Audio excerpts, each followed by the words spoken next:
Hola, ¿qué tal? Bienvenidos. En este audiovisual vamos a relacionar de nuevo lo que manda la actualidad, lo que vemos en el día a día, con aquellos preceptos con los que los podemos relacionar, jurisprudencia, que también haremos mención en este caso, e independientemente de otras opiniones que se hayan podido verter en un tema como este, ¿no? Bien, sin duda habremos oído en los medios de comunicación estos días el acercamiento de presos a cárceles del País Vasco y de Cataluña. Y en este audiovisual lo que vamos a hacer es basarnos en qué artículos, en este caso de la ley penitenciaria, comenzaremos por la Constitución española, y también con el reglamento penitenciario que la desarrolla, e incluso citando sentencias importantes en los que se avale el hecho de que esta toma de decisiones corre a cargo de la Administración penitenciaria. Como digo, independientemente de otro tipo de opiniones que ante asuntos como estos se suelen producir, ¿no? Vemos pues por tanto que recientemente, en julio, en agosto, se ha decidido el traslado, en este caso por un lado a Cataluña, de presos independentistas que estaban en situación de prisión preventiva, se encontraban en Madrid, y por otro lado, más recientemente, en agosto, traslado de 2 presos de la organización terrorista ETA a cárceles del País Vasco, ¿no?, que se encontraban en Asturias. Bien, comenzaremos con lo que prevé la Constitución española. No olvidemos que el apartado 2 del artículo 25 dice claramente que las penas privativas de libertad y las medidas de seguridad estarán orientadas a la reeducación y reinserción social. Lo sabemos, es un argumento a partir del cual evidentemente se ha desarrollado la Ley Orgánica General Penitenciaria. Y estos artículos sin duda son claves a la hora de relacionar un concepto como este, una materia como esta. Y es que tanto el 1 como el 12 y el 79 vemos que se refieren a las instituciones penitenciarias como aquellas que tienen la misión de gestionar, dirigir, organizar en qué establecimientos penitenciarios los presos han de cumplir su condena. Se trate de presos ya condenados por sentencia o de presos preventivos cuando todavía no la ha habido, ¿verdad? Entonces es especialmente importante 12 y 79 y especialmente citado este último. Vemos que nos dice que corresponde a la Secretaría General de Instituciones Penitenciarias la dirección, organización e inspección de las instituciones.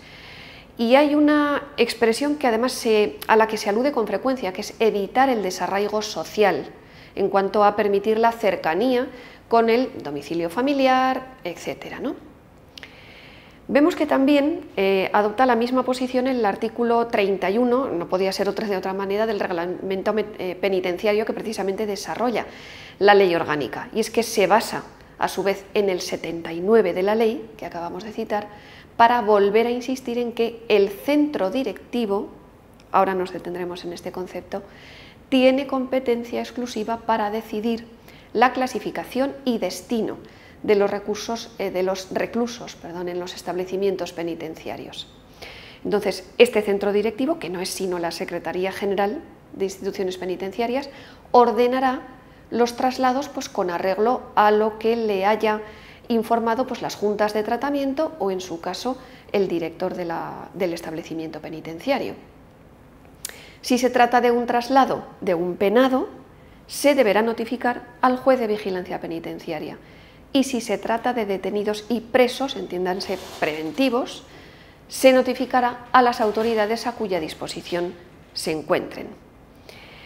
Bien, yo os hacía la referencia de la expresión de centro directivo, porque no olvidemos que ¿a qué equivale? No olvidemos, como os decía, que la disposición adicional 4ª del reglamento penitenciario hace referencia a que el centro directivo tiene que ocupar al menos un rango de dirección general en cuanto al ámbito de este tipo de competencias. Por ello, cada vez que leamos esta expresión de centro directivo, sea en la ley o sea en el reglamento, no olvidemos que nos estamos refiriendo a la cúpula de la jerarquía dentro de la Administración Penitenciaria, que no es sino a día de hoy la Secretaría General de Instituciones Penitenciarias, lo que hasta hace unos años la denominación se correspondía con la Dirección General de Instituciones Penitenciarias. Bien, pues en este momento, como sabéis todos, es la Secretaría General. Bien, yo os decía que íbamos a hacer referencia a alguna sentencia especialmente importante que se había dictado en este ámbito. No nos vamos a quedar tan solo en hacer referencia a los artículos que hemos citado. Y vemos concretamente en esta, que os pongo como ejemplo, fue una importante sentencia dictada por la Audiencia Nacional, concretamente en su sala de lo penal, en el año 2015, y que, a modo de curiosidad, el ponente de la misma no era otro sino el actual ministro del Interior, Fernando Grande Marlaska.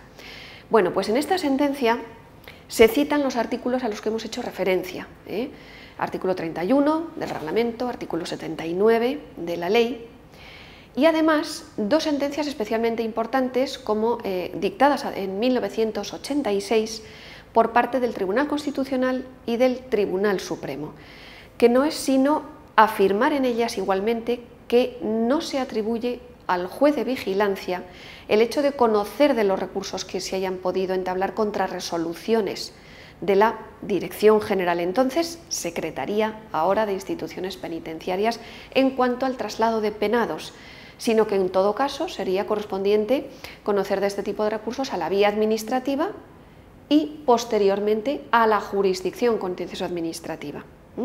Pero digamos que aparta a un lado la autoridad judicial a la hora de la toma de este tipo de decisiones. Y lo mismo ocurre con el Supremo, que indica ya en esta sentencia claramente que los órganos penitenciarios son los que tienen que gestionar la total actividad penitenciaria y distribuir a los presos en función de los centros según su naturaleza, número de plazas, etc. También citaba curiosamente varias sentencias dictadas por el Tribunal de Conflictos de la Jurisdicción. Entonces, está claro, es que se reafirma en el hecho de que el competente no es otro que la propia Administración Penitenciaria y no el juez de vigilancia. Y ocurre lo mismo, si os fijáis, en un auto dictado por Pablo Llarena, magistrado del Tribunal Supremo, más recientemente, en junio de 2018. Como sabéis, este magistrado ha estado llevando a cabo la instrucción del caso del expresidente de la Generalitat de Cataluña, Carles Puigdemont. Bueno, pues el magistrado Llarena deniega la petición de libertad que le solicita Carme Forcadell, Junqueras, Romeva, porque a día de hoy son presos preventivos, y se dirigen al magistrado en principio para solicitar su libertad, o bien, dicen subsidiariamente, esto en términos muy concisos, ¿verdad?, su traslado a una prisión más cercana a su domicilio. Pues bien, ¿qué es lo que les responde el magistrado? Que no tiene competencias para definir el concreto centro penitenciario en el que tendrían que permanecer, con lo cual, de nuevo, una vez más, se reafirma la autoridad de la Administración Penitenciaria en esta toma de decisiones. En este auto igualmente se basa en los artículos que acabamos de analizar y también además en las sentencias de 1986 y en las dictadas por el Tribunal de Conflictos de Jurisdicción. Bueno, la consecuencia no puede ser otra. La Administración Penitenciaria es quien organiza, como hemos dicho, la totalidad de la actividad penitenciaria y en este caso más concretamente, si sabéis, y dirigiéndonos a los presos del País Vasco, se han parado especialmente en que ya habían cumplido casi toda su condena, al menos 3/4 partes, abonado la responsabilidad civil, se habían desvinculado de la banda terrorista, renunciado expresamente a la violencia, pedido perdón a las víctimas y han mostrado su disposición a colaborar con las autoridades.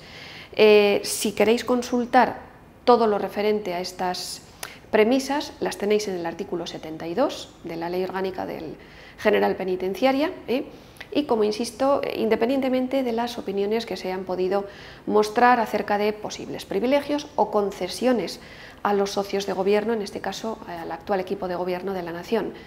Pero lo que os hemos querido mostrar en este audiovisual, sobre todo, es analizar la jurisprudencia con arreglo a los artículos de la ley y del reglamento que nos indican la autoridad competente para tomar, insisto, este tipo de decisiones.